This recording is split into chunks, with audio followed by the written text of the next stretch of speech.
IPP सबसे पहले मैं बात करूंगा आईपीपीज की कि आईपीपीज क्या हैं, ये कौन लोग हैं, ये कहाँ से है ये लोग आईपीपीज, ये पाकिस्तान में किस तरह काम कर रहे हैं। पाकिस्तान के लोगों को असल बात पूछने वाली ये नहीं है कि पाकिस्तान में किस तरह काम कर रहे हैं, बात असल करने वाली ये है कि पाकिस्तानी अवाम को किस तरह लूट रहे हैं। आईपीपीज असल में है क्या? आईपीपीज असल में वो डाकिए लोग हैं जिन्होंने 1994 में बेनजीर हुकूमत के दौर के अंदर बिजली की शॉर्टफॉल को देखते हुए बेनजीर साहबा ने प्राइवेट सेक्टर को मदऊ किया कि आप आएं और पावर सेक्टर में अपनी इन्वेस्टमेंट करें, जिसके अंदर इंटरनेशनल और लोकल इन्वेस्टर्स को भी मदऊ किया गया। बहरहाल 1994 में तो कुछ इंटरनेशनल इन्वेस्टर्स आए, कुछ पाकिस्तानी लोगों ने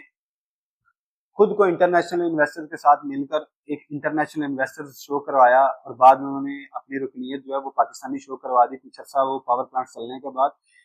जो सबसे बड़े इंटरनेशनल इन्वेस्टर्स उस वक्त पाकिस्तान के अंदर आए वो थे